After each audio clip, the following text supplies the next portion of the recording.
Sajak kena halau kat rumah sewa ke? Merepek dia kena halau. Tak, rumah Sajak tu ada orang, apa tu, ada orang beli. Apa pula Sajak kena halau pula? Kebetulan pula kan Sajak baru ada kenal seorang lelaki ni, Sajak kenal. Lepas tu, dia kawan Sajak ni lah. Dia beritahu Sajak, aku duduk je dengan aku. Kau tak payahlah ni. Kau tak payahlah membazir apa semua.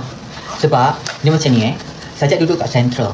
Bila Sajak duduk kat Central, kalau Sajak pergi ke airport kan? Kalau Sajak pergi ke airport, tambang Sajak sama je kalau Sajak pergi daripada mana-mana tempat. Dia faham tak? Tambang Sajak sama je. Sebab apa tak? Airport ni adalah kawasan premium. So, walaupun kau daripada 2 stesen ke, dia tetap akan charge kau $20.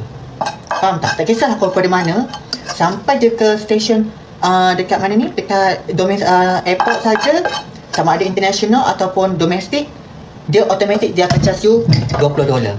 Faham? So, buat apa saja nak buat benda tu kan? Better Sajak duduk dengan kawan Sajak. Dalam masa yang sama, Sajak ni pula jenis suka yang apa tu, berjalan ke sana, berjalan ke sini. Faham tak? So better Sajak jimat belanja kat situ sayang, daripada kita nak habiskan duit banyak-banyak buat apa.